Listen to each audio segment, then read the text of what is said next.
Alors, comment expliquez-vous dans ce cas-là que Abellio, et dans son journal en particulier, dans les passages qui concernent New York et qui concernent la Californie, mais en particulier New York, ait toujours invité ses lecteurs ou futurs disciples à se tourner vers l'ouest et pas vers l'est? Oui, parce qu'il y a une énergie formidable qu'il n'y a pas ici, puisqu'on est justement dans des nations fatiguées. Oui, c'est ça, fatigué, c'est-à-dire que c'est le rapport au temps, c'est-à-dire qu'il dit souvent que l'Europe, d'une certaine façon, elle, a atteint son stade terminal, alors que, il le dit donc dans un rapport au temps, il dit que ce sont des nations d'après le temps, alors que l'Occident extrême, d'une certaine façon, serait d'avant le temps. Donc ce sont pour lui, parce que je crois qu'il a toujours cherché, malgré tout, un territoire, un lieu comme ça, à travers sa géopolitique, il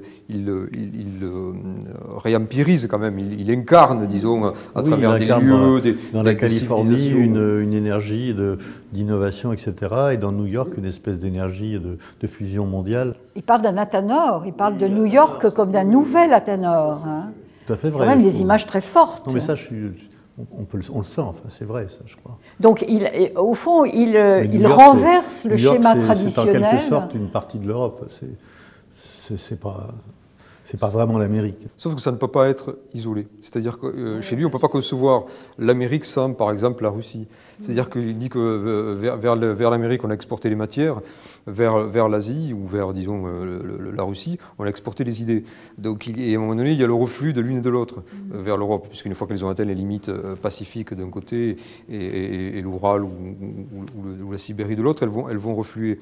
Et donc l'une ne peut pas être pensée sans l'autre. Maintenant, toute cette dimension-là, on l'a évoquée, elle évolue dans le temps, on ne sait pas si c'est tout à fait juste encore aujourd'hui, 40 ans après.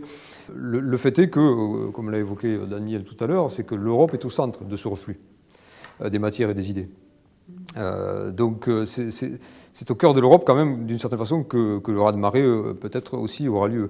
C'est au cœur de l'Europe que la transformation peut avoir lieu. Oui, mais dans la mesure où elle devient extra-mondaine, les choses importantes dans le monde physique ne se passent plus ici. Elles se passent dans le Pacifique, en Asie. Je n'ai pas tellement d'inquiétude sur l'avenir physique de l'Europe ici même. Parce qu'on n'est plus dans le cœur de ce qui se passe. Le cœur de la dynamique, il n'est plus ici. Par contre, sur le plan culturel, spirituel, intellectuel, l'innovation, il pourrait l'être.